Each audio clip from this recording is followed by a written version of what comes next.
هناك عجوز اسمه رجول عاش حياة مليئة بالتحديات والتجارب. كانت لديه مجموعة واسعة من الحكم والخبرات التي اكتسبها على مر السنين. كان يروي قصصه الحياة للشبان الصغار في القرية، ملهما إياهم بحكمته وقوته الروحية. وفي نهاية رحلته ترك وراءه أثرا عميقا في قلوب الناس، مثبتا أن الروح الرجولية تستمر حتى آخر لحظة. بعد أن مر رجول بسنوات طويلة من العمل الشاق والتحديات، قرر أن يخصص بعض وقته لنقل حكمته وتجاربه إلى الأجيال الجديدة. بدأ في تعليم الشبان الشغف والصبر، مشاركاً قصصه الملهمة حول الإصرار والتفاؤل في وجه الصعاب.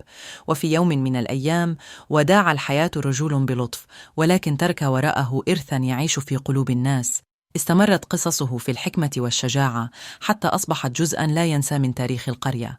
الشبان الصغار تعلموا منه القوة الداخلية وأهمية الصدق والنجاح بالعمل الجماعي. وكانت قصة رجول عبارة عن دليل يذكر الجميع بأن الرجولة لا تتعلق بالعمر، بل بروح القلب والعطاء.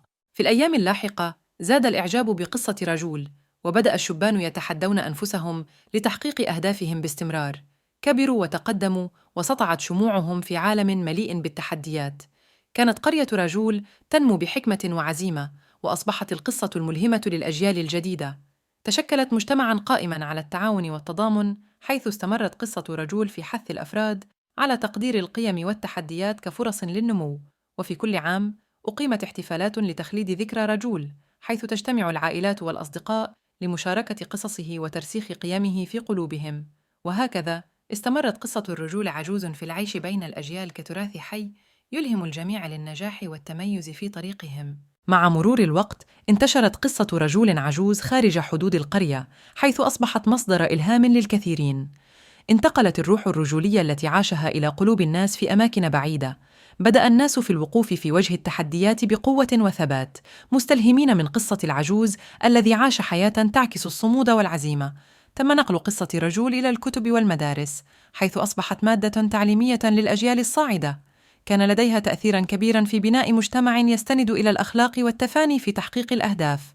وكانت القرية تزدهر بفضل الروح الجديدة التي أحضرتها قصة رجول.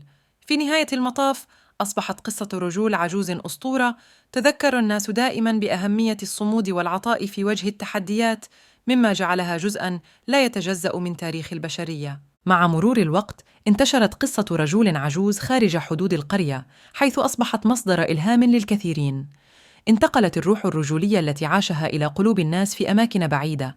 بدأ الناس في الوقوف في وجه التحديات بقوة وثبات، مستلهمين من قصة العجوز الذي عاش حياة تعكس الصمود والعزيمة. تم نقل قصة رجول إلى الكتب والمدارس، حيث أصبحت مادة تعليمية للأجيال الصاعدة. كان لديها تأثيراً كبيراً في بناء مجتمع يستند إلى الأخلاق والتفاني في تحقيق الأهداف. وكانت القرية تزدهر بفضل الروح الجديدة التي أحضرتها قصة رجول. في نهاية المطاف أصبحت قصة رجول عجوز أسطورة تذكر الناس دائماً بأهمية الصمود والعطاء في وجه التحديات، مما جعلها جزءاً لا يتجزأ من تاريخ البشرية.